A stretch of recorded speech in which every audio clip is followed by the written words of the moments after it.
Welcome, everybody. How y'all doing? Good. Doing all right? Okay. Did everybody eat? Get some food? Yeah. Okay, cool. So we just want to welcome you here to the first annual Graduate Student Conference in African American Studies entitled 18. All right.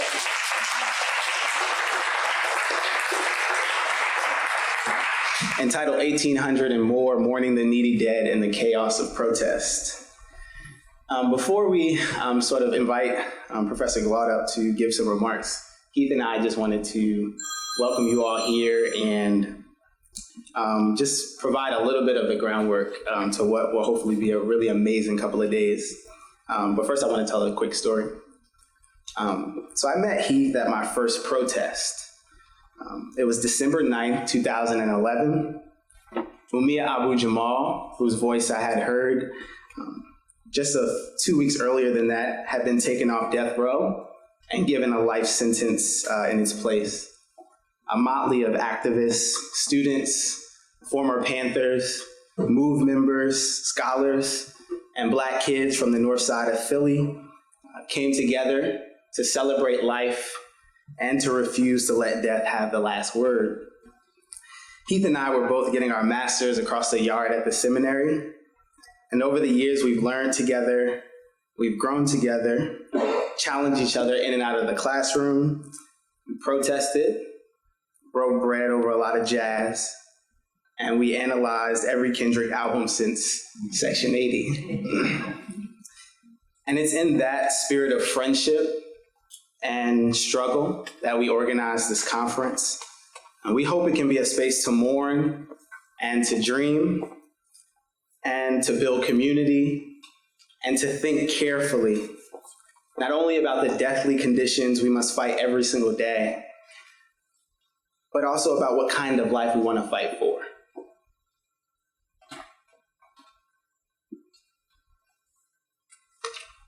Hello, I'm Heath. New Orleans trumpeter Christian Ska Atunde Ajua calls his music stretch music. He says, everywhere we toured in the world, all these younger kids kept telling us we created stretch music, but we didn't have any idea what they were talking about. As I see it, stretch music doesn't only extend the boundaries of jazz or meld sounds in a commitment to what we academics might call interdisciplinary thinking, though it certainly does both.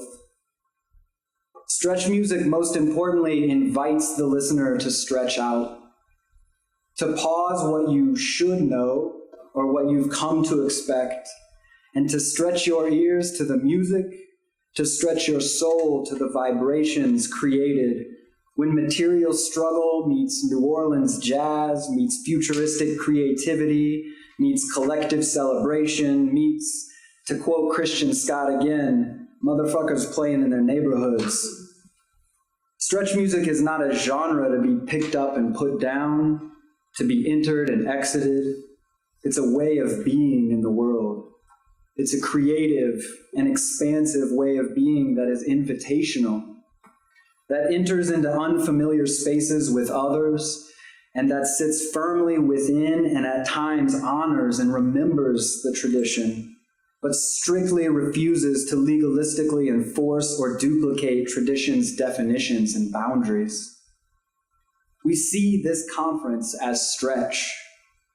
We're not out to change the academy, for that would suggest the academy can be something other than what it is, what it has been. That would suggest the academy is the point. But for now, we gather here in this academic setting with our baggage and our beauty, looking to stretch out, looking to stretch across, perhaps within, as we collectively create and cast vision of what has been and what might be otherwise. We do not all come from the same traditions, the same neighborhoods, or the same experiences, but we, one way or another, we all arrived here. We were each drawn here.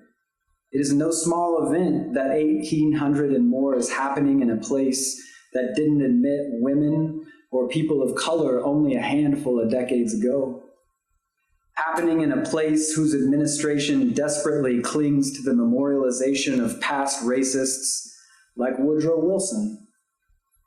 But it is also no small event that each of us has made our way through the mechanics of U.S. empire, fighting police and politicians, perhaps professors in our home departments, to do the intellectual, political, and creative work that we are each committed to doing. Stretch means we all don't have to agree on each event, issue, topic, idea, philosophical concept, violence committed, or path towards freedom the same. But for us, stretch means we accept the challenge of creating this space together. As intellectuals, artists, activists who might be one, the other, a little bit of all, we're accustomed to doing our work even when it is devalued, even when it is praised, commodified, even when it seems only to rattle around our brains and drip slowly from our fingers to the keyboard, to the page. So we invite you to join us in this space, to create in and from this space, to imagine in and from this space, and to stretch, to connect, to breathe in and from this space. And while we do it, let's also stretch our sense of patience and care for one another. Let's be humble, Kendrick might say. Let's extend the benefit of the doubt to one another as we navigate complicated terrain in a world that is ordered by total exploitation. A world committed to producing and reproducing us versus them, to maintaining rigid binaries, and to ensuring that racism, classism, and sexism are the most important ideas parents can pass on to our young. Let's create a space here for 48 hours that refuses such order. We invite you to stretch with us.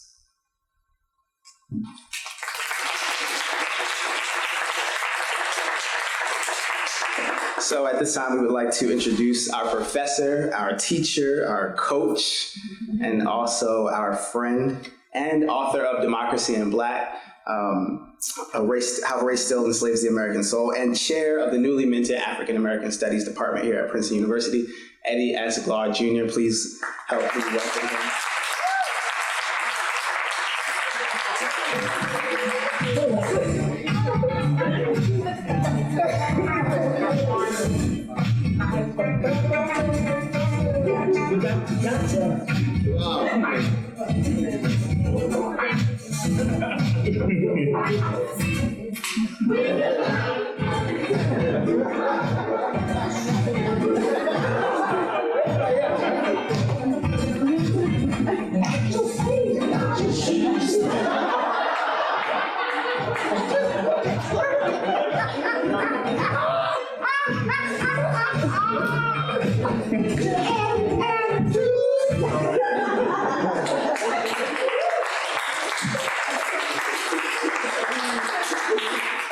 Lord have mercy. Thank you. On behalf of my colleagues and the staff, I want to welcome you. I'm delighted to welcome you to the first graduate student conference in the Department of African American Studies. That's really... Heath and Brother Nyle, Brother Heath, along with the incomparable Dion Worthy. Where is Dion?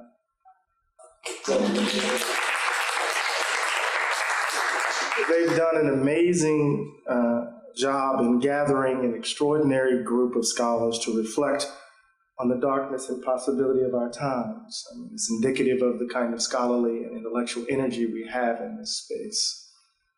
1,800 or more. 1,800 or more is an invocation of the dead, and by implication, those who have survived their loss. Since January 1st, 2015, 1,800 and more have been killed by the police. 696 Black. Many more have met a similar fate as we convene today. And you know, death has always been the great scandal of Western modernity.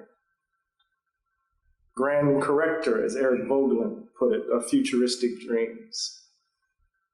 West has tried to hide it from sight.